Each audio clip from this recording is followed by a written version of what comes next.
네, 시청자 여러분 안녕하십니까? 반갑습니다. 안종현 경매TV 운영자 안종현입니다.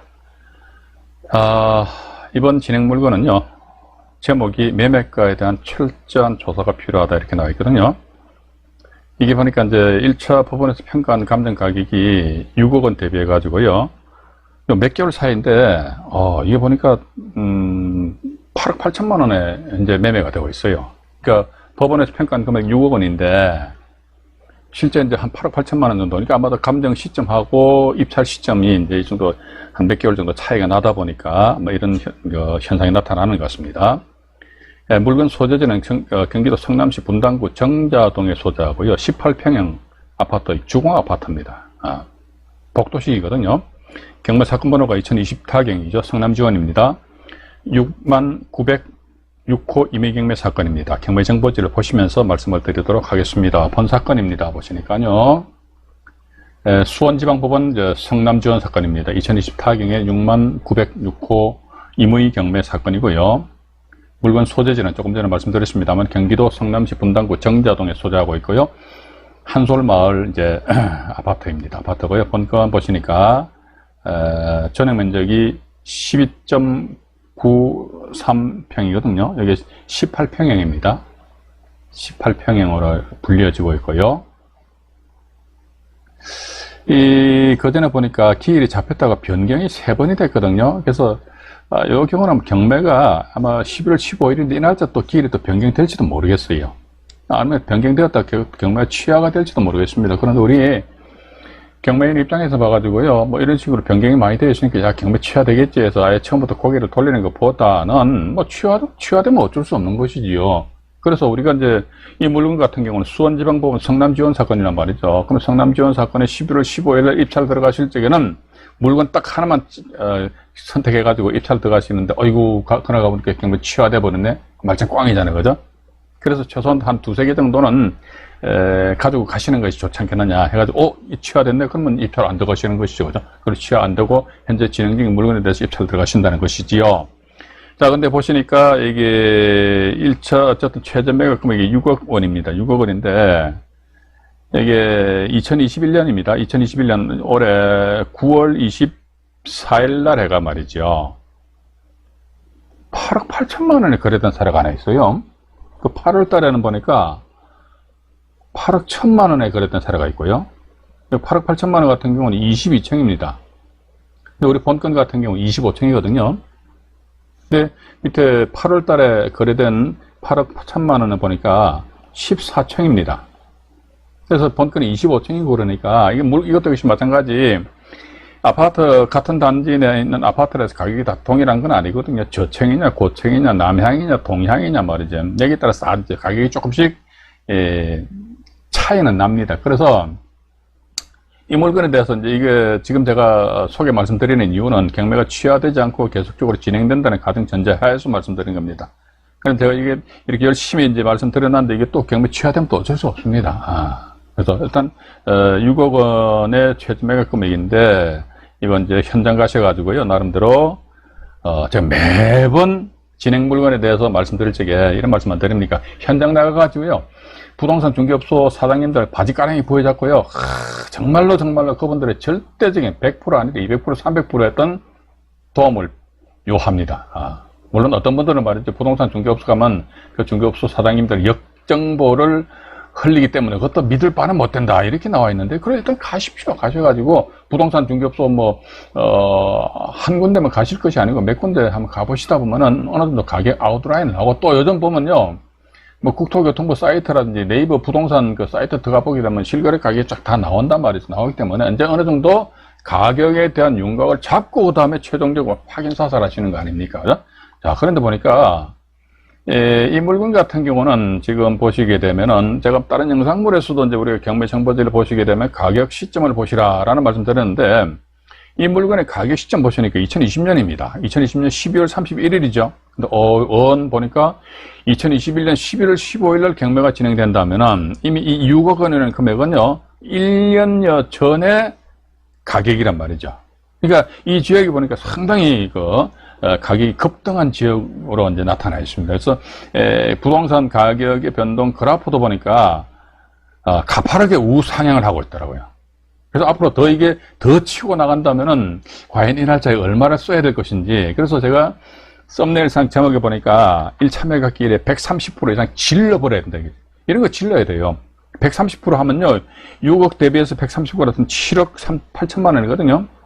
야, 7억 8천만 원 더 써야 될 것 같아요. 그럼 140% 하니까 8억 4천만 원 정도 나오더라고요. 그래서 이제 이게 8월 달에 8억 1천만 원짜리가 거래가 된 게 있으니까, 그래서 제가 조금 전에 말씀드렸습니다만, 현장 나가셔가지고 정확한 정말로 정확한 매매 금액을 파악을 해보시라는 것이죠. 낙찰 받아가지고 이게 우리가 안 그렇습니까? 매번 제가 반복해서 말씀드립니다만은, 내 정보만, 내가 알고 싶은 정보만 상대방한테 빼먹으려면 상대방은 제대로 잘 안 가르쳐줍니다. 그럼 서로 윈윈 해야 될 거 아닙니까? 그럼 어떻게? 사장님, 이 물건 내가 낙찰 받아가지고 낙찰 받게 되면 사장님한테 내 전속으로 드릴게요. 전속이 뭐다? 다른 부동산 중개업자도 물건을 안 뿌린다는 거예요. 그럼 이거 제가 전세 놓을 테니까 전세 세입자 좀 맞춰주세요. 그러면 얼마나 좋습니까? 전속을 놓고 세입자 맞춰주고 또 나가서 일반 매매까지 하게 된다면 부동산 중개업소 사장님들 입장에서 봐가지고 어쨌든 자기네는 주머니에 수입이 발생되는 거 아닙니까? 그죠? 그렇게 하게 되면 이제 보다 더 어떤 확실한 어떤 정보가 나올 수도 있지 않느냐 하는 그런 생각을 가진다는 것입니다. 그래서 이제 과연 이 1차 감정가 6억 원 대비해가지고 얼마를 더 써야 될 것인가, 이것은 글쎄요. 현장 나가셔가지고 답을 구하시는 수밖에 달리 방법은 없다. 근데 어쨌든 최근에 거래된 가격이 보니까 8억 8천만 원에 거래된 사례가 하나 있더라. 일단 그렇게 나와 있고요. 권리상에 있어서는요, 큰 어떤 문제는 없습니다. 보니까 매각 물건 명세서상에 조사된 임차 내역이 없다는 게 임차인이 없어요. 또 두 번째 보니까 이 건조당권이 설정되고, 여기 보시게 되면 먼저 건조당권이 설정되었죠, 그죠? 설정되는 상태에서 건조당권 두 건에 또 아마도 이게 이제 대부회사 같은데요. 이제 돈을 또 빌려가지고 질권을 설정한 것 같습니다. 큰 문제는 없습니다. 저당권이 이게 이 얼구가 얼 10번이 얼구 10번이거든요. 여기에 말수되면요, 얼 10-1이 부기등기입니다. 10번이 주등기고 10-1이 부기등기예요. 그러면 10번 주등기가 없어지잖아요. 부기등기도 같이 따라 죽어요. 그러니까 주등기와 부기등기는 같은 공동 운명체다. 일단 그렇게 생각하시면은 큰 문제는 없지 않느냐 하는 그런 생각 가지게 됩니다. 이 상태에서 2순위 저당권자가 이렇듯이 이 경매 신청을 하셨거든요. 이런 게 뭐 권리분석 큰 문제 없잖아요. 그죠? 자, 그런데 보니까 1순위에 아마 이게 우리은행 같은데 설정 금액이 2억 900만 원 나와 있단 말이죠. 어쨌든 봐가지고 이 본건 같은 경우는 현재 보니까 최근에 매매된 금액이 8억 8천만 원이란 말이에요. 최소한 8억 원 이상으로 해서 경매가 진행이 된다면 8억 원 이상으로 낙찰될 것이다. 아마 그건 9억 원 가까이 쓰시는 분들도 계실 겁니다. 왜냐면요, 제가 조금 더 그래프를 보여드릴게요. 상당히 우상향으로 이게 가파르게 부동산 가격의 그래프가 형성이 되어 있다는 것입니다. 그럼 예를 들어 만약에 9억에 낙찰된다 치다 하면요, 우리 은행이 있죠. 이 사람들이 싹 다 받아가잖아요. 따라서 이런 경우는 민사집행법 102조에 이제 무익료와는 전혀 관계없습니다. 그렇기 때문에 낙찰자 입장에는 마음 놓고 이찰 들어가서 낙찰을 받으시면 되는데, 문제는 뭐냐면 또 이게 나와 있네요. 2021년 6월 88일 해가지고 채권자가 기일 연기 신청서를 제출하였다더라. 아마 채권자가 기일 연기 신청서를 제출한 것으로 미뤄봐가지고 채권자하고 채무자 간의 어떤 협상 진행 중에 있지 않겠느냐. 그런데 아마 협상이 제대로 잘 진행이 안 되니까 또다시 경매가 나왔지 않느냐 하는 그런 생각을 가지게 됩니다. 어쨌든 이번 사건 관련해가지고요, 경매 정보지를 보여드렸고요. 그 다음에, 여기 가격입니다. 여기 보시니까요, 여기 보시면은 이제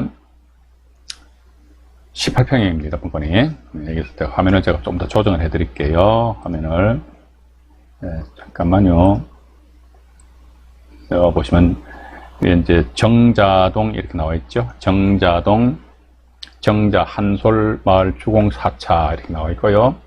18평형이 이렇게 나와 있습니다. 매매 금액이 얼마입니까? 최근에 8억 8천만 원 나와 있지요. 이것도 국토교통부 사이트 들어가셔도요, 똑같은 내용입니다. 똑같은 내용이기 때문에 좀 이해를 하시고요.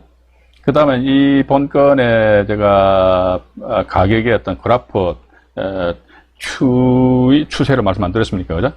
쭉 보게 되면 우상향인데 상당히 어떤 가파르게 우상향으로 올라가고 있다더라. 그래서 올 2021년입니다. 2021년 현재 이 본건의 18평형의 아파트 가격이 어떤 식으로 움직였는지 2020년도는 뭐 크게 우리 보실 필요는 없겠죠, 그죠? 또 2021년도 1월 11일 날에 6억으로 스타트 해가지고요. 계속 올라가잖아요. 6억 5천, 6억 8천, 7억 4,200, 6억 9천, 7억, 6억 9천, 7억, 7억 8천, 7억 2천, 8억 1천, 8억 8천 이런 식으로. 이게 현재 2021년 9월 24일입니다. 근데 현재 2021년 11월 오늘이 1일입니다. 그죠? 그럼 아마도 이제 아마 9억 원까지 어떤 가격을 이제 끊을 수도 있지 않겠느냐 하는 그런 조심스러운 생각을 해 본다는 것입니다. 본건의 전경을 잠깐 보시죠. 본건 같은 경우 415동입니다. 415동, 이 본건이 25층이에요. 근데 25층 중에서 25층입니다. 2501호입니다. 여기 보시면 410, 이게 이제 복도식입니다. 아파트가. 복도식은 94년도에 지어지다 보니까요. 1호 라인에서 6호 라인까지 이렇게 나와 있단 말이에요. 415동 해가지고요. 출입구는 이제 한 군데인 것 같습니다. 근데 1호 라인에서 전체 층수 25층인데 25층 중에서 맨 꼭대기층입니다. 이쪽에 있어요. 여기 보시면은 맨 꼭대기층이니까 뭐 입점 될까요? 여기 그죠? 여기 이게 이제 해당이 된다. 일단 그렇게 보시고요. 그다음 주변에 뭐 아파트 단지 전경은 보시면은 여기 415동이고 이게 옆에 414동 뭐 이렇게 나와 있습니다. 아마 지상에 주차 공간이 아마 형성되어 있는 것 같습니다. 410씩 정도 멀리 보이죠, 그죠? 이렇게 이제 전경은 이 정도 보시면 되실 것 같습니다. 자, 그리고요. 오늘 이거는 물건은요, 수원지방법원입니다. 성남지원 경매 사건이고요. 2024경에 6906호 임의경매 사건입니다. 본 사건은 경매 절차가 이제 3번의 변경이 있었기 때문에 모두에도 말씀드렸습니다만 경매 취하의 가능성은 항상 상존한다. 우리는요, 일반적으로 기일 변경이 안 되더라도 경매 취하될 수도 있어요. 그래서 이제 우리 경매인들은요, 입찰 들어가셔가지고 낙찰받은 취하됐네. 그럼 어쩔 수 없어요, 봐가지고. 어쩔 수 없다. 그렇게 생각하시면서, 일단 경매 취하되지 않는다는 그런 전자에서 근본 1차 매각 기일이 2021년 11월 15일입니다. 6억 원으로 이제 경매가 진행되는데, 본건 조금 전에도 우리 매매 가격을 보여드렸습니다만은 2021년 9월 24일 현재 8억 8천만 원의 18평형이 실제 매매된 사례입니다. 호가가 아니고 매매가거든요. 매매 가격이 중요하기 때문에 매매된 사례를 참조하셔가지고 1차 기일인 2021년 11월 15일 날 입찰 참여 여부에 대해서는 결정을 하시기 바라겠습니다. 참조하셔가지고요. 좋은 결과를 기대해 봅니다. 구독과 좋아요, 알림 설정은 저에게 큰 힘이 됩니다. 네, 이상 안용현이 말씀드렸습니다. 네, 고맙습니다.